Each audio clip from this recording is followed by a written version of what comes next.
Welcome to the 3-minute tutorial. Today we're going to be doing flash photography, single light, and today we're just going to be using this 3-foot strip light with a grid and portable flash on the back.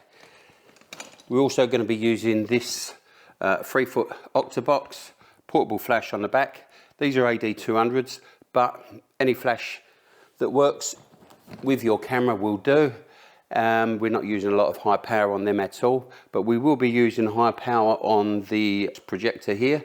We've got a 50mm lens on the front, preferably 35 would have been much nicer, and we've got different gobos to try in there, all in under 3 minutes, so let's get cracking.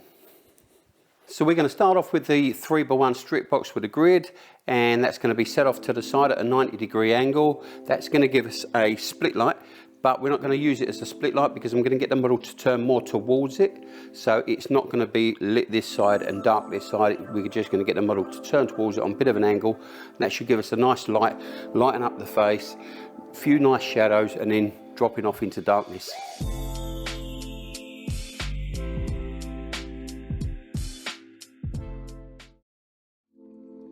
So now we're using the Gobo projector light, and we're going to project some gobos onto the back wall.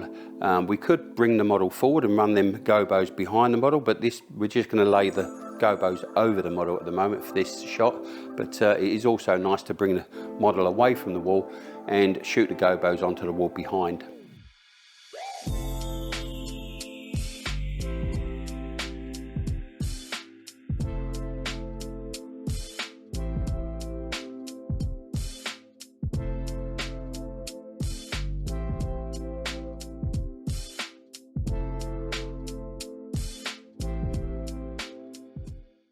So we're now moving on to clamshell lighting, which is usually 2 light sources, one above and one below coming up, just to soften shadows under the chin, etc.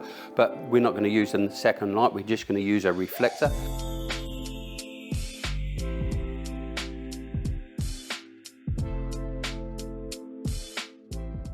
For this next one light setup, we're actually going to light the model and the wall together, and we're going to actually have the light on around about a 30-degree angle above the model, also facing a little bit more towards the wall, and as the light lights the model and lights the wall, it's going to drop off into a gradient.